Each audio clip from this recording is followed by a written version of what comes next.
हमर channel Mithila music ललमनिया बाजार के सब्सक्राइब करू और घंटी के सेहो दबाओ। धन्यवाद।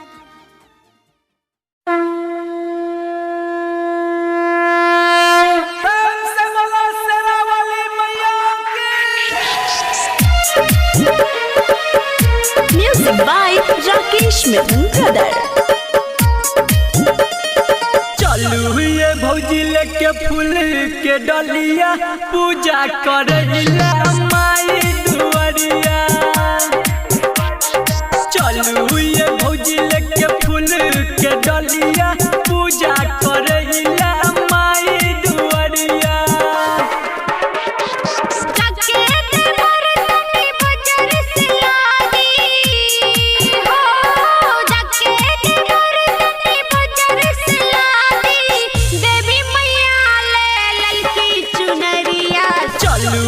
भौजी लेके फूल के डलिया पूजा करैला